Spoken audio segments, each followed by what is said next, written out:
there's one more here. Let me just grab this real quick. You said, can jealousy lead to violence, or is it considered psychopathic behavior at that point? No, it's not. It can lead to violence, and it could be considered psychopathic behavior depending on how you behave. But as Paul was stating earlier, it's not abnormal to feel jealousy or rage or anger if right. If the woman that you've invested in goes outside of the relationship and tries to cuck you. Yeah, absolutely.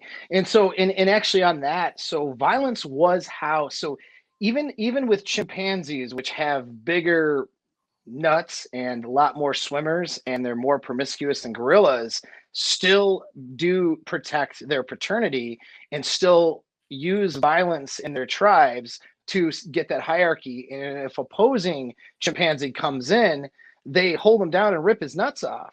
When they take over other chimpanzee tribes, they often kill and do infanticide on the firstborns. Guess what? Human beings actually do the same thing throughout history. How often did we kill the firstborns, kill all the males, right? And so this is violence was how, even in our polyamorous past, our little hunter-gatherer tribes, it was the most dominant men that decided who made it with who, and the lower men got the leftovers. Yeah. So these hierarchies were always determined through violence and through alpha men. And those alpha men were executing that violence through the jealousy instinct, which is why it's crazy to say that the instinct is beta. It's not.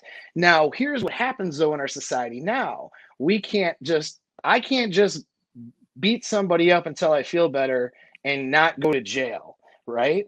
Mm-hmm. So my jealous feelings, if I execute those feelings in a certain way, I am almost forced by society to behave in a beta manner, where I come down on the girl, I might mate protect, I might throw a GPS tracker on her car, I might, you know what I mean? I might talk to that guy or something, or, whatever, start following her around. These are like, because the betas and the tribes couldn't beat the alphas up, right? So what did they resort to? These other behaviors. Well, because of the way society is structured, now if we react to jealousy in an instinctual way, well, we can't beat them up. So what are we left with? Beta behaviors. So this is where we have to be careful on our behaviors, that we don't default to, because I can't beat somebody up or whatever, use violence to control paternity.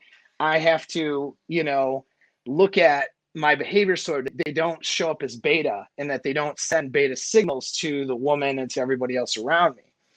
So that's the thing that we have to really worry about. But it can lead to violence for some guys too. Like, the point he's making as well is, like, you've seen some people throughout, especially the last few years, in the media, Nicholas Cruz, there's been a few other guys.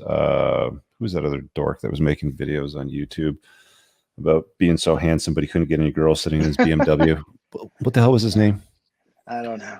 Anyway, I pay attention and know. You guys have probably seen them, but they ended in violence, right? Alex Manissian rented a van, drove over people. Nicholas Cruz, nuts on a school. So, that's a product of jealousy, and yes, to some degree, it's guys that can control their emotions. But that's just the that's the social media or even the mainstream media narrative. But when you actually dig into it a little bit deeper, and I did some of this research when I was putting together a chapter in the book on this, but Nicholas Cruz was raised by a single, not only a single mom. He was born to a single mom that couldn't raise him, so he was given up to adoption to a family. The father died a few years after he was adopted by the family, so he was essentially raised by a single mom, and then she also adopted his other brother from a different father, same mother, and also raised another kid, in a single mother household.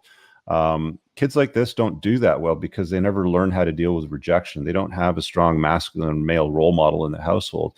So when they feel anger, when they feel resentment, they basically throw what's a female hissy fit, and they just have a spaz. And you see the outcome of it.